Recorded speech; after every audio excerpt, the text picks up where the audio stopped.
사랑하는 새벽나라 친구들 반갑습니다. 여러분과 함께 말씀을 나눌 정현상 전도사입니다. 옛말에 콩 한쪽도 나눠 먹는다는 말이 있습니다. 이는 콩알처럼 작은 것 하나라도 나눠 먹는 행위는 서로 돕고 어려울 때 힘이 된다는 의미인데요. 이 말을 귀로는 많이 들었지만 실천하기는 주저할 때가 있습니다. 그런데 오늘 말씀은 그리스도인은 누군가를 도울 수 있을 때 마땅히 도와야 함을 이야기하는데요. 그 이유가 무엇일까요? 오늘 말씀을 통해 해답을 찾아가길 소망합니다. 오늘 말씀의 제목은 크리스천의 대인관계입니다. 오늘의 말씀은 잠언 3장 27절에서 35절입니다. 내가 선을 행할 수 있는 능력이 있으면 도움이 필요한 사람에게 기꺼이 선을 베풀어라. 가진 것이 있을 때 내 이웃에게 갔다가 다시 오게나 내일 주겠네 라고 말하지 마라. 내 곁에서 평안히 잘 있는 내 이웃에게 나쁜 짓을 하지 마라. 내게 아무 해도 입히지 않은 사람에게 괜히 시비를 걸지 마라. 폭력을 휘두르는 사람을 부러워하지 말고 그의 어떠한 행동도 본받지 마라. 여호와께서는 악한 사람을 미워하시고 정직한 사람을 믿고 그와 함께 있기를 기뻐하신다. 악인의 집에는 여호와의 저주가 있으나 의인의 집에는 축복이 있다. 그분은 스스로 잘난 체하는 사람을 비웃으시고 겸손한 사람에게는 은혜를 베푸신다. 지혜로운 사람은 영광을 얻지만 어리석은 사람들이 노력해 얻는 것은 부끄러움 뿐이다. 우리가 살아가는 삶은 다른 사람과 더불어 사는 세상입니다. 그렇기에 누군가를 도와주고 때론 내가 도움을 받기도 하는데요. 오늘 말씀은 지혜로운 그리스도인이 이웃관계에서 어떠한 삶을 살아야 하는지 이야기합니다. 우리 함께 본문 27절 말씀을 보겠습니다.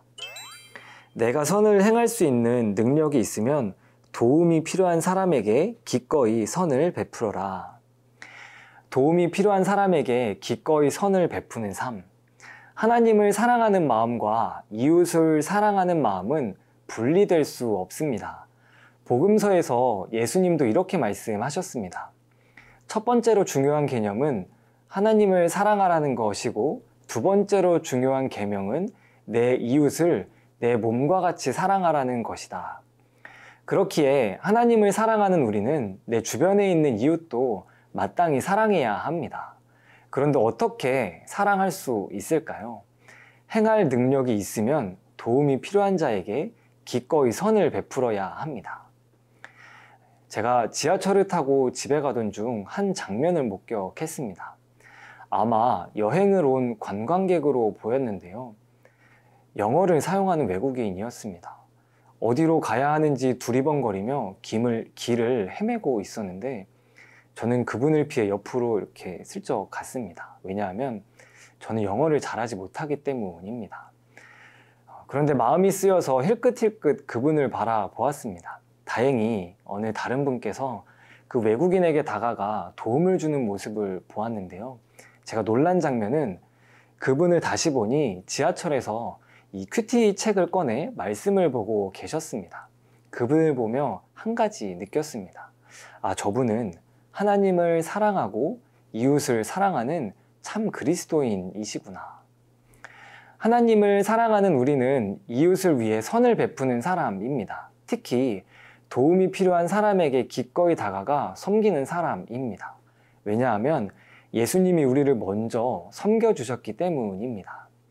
사랑하는 새벽나라 친구 여러분, 이웃을 무시하면서 하나님을 사랑한다고 말하는 모습은 모순이라 할 수 있습니다. 하나님을 사랑하면 이웃도 사랑해야 하기 때문입니다. 오늘 하루 내 주변에 도움이 필요한 사람에게 마땅히 다가가 선을 행하는 우리가 되길 소망합니다.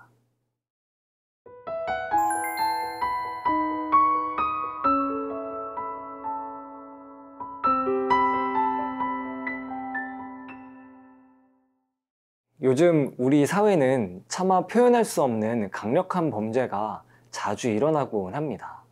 더 안타까운 사실은 그 범죄에 대한 모방 현상이 발생한다는 부분인데요. 우리는 이러한 상황을 보며 어떠한 삶을 살아야 할까요? 우리 함께 본문 31절에서 32절 말씀을 보겠습니다. 폭력을 휘두르는 사람을 부러워하지 말고 그의 어떠한 행동도 본받지 마라. 여호와께서는 악한 사람을 미워하시고 정직한 사람을 믿고 그와 함께 있기를 기뻐하신다. 시편 68편은 우리 하나님이 약하고 억울한 자를 변호하신다고 말씀합니다. 그렇기에 다른 사람에게 거칠고 포악하게 굴기 좋아하는 사람은 하나님을 믿지 않는 자라고 할 수 있습니다. 그러나 사람은 죄악된 본성을 갖고 있기에 때론 힘을 써서 상대가 가진 소유를 빼앗고 싶어 하곤 합니다. 이러한 흐름을 우리는 약육강식이라 표현합니다. 우리가 미디어 매체를 통해 보는 드라마도 이러한 스토리가 주로 등장합니다.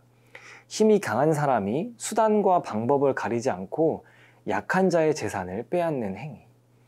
드라마에서 그들의 최후는 대개 후회하고 반성하곤 하는데요. 성경에서 말하는 그들의 최후는 어떤 모습일까요?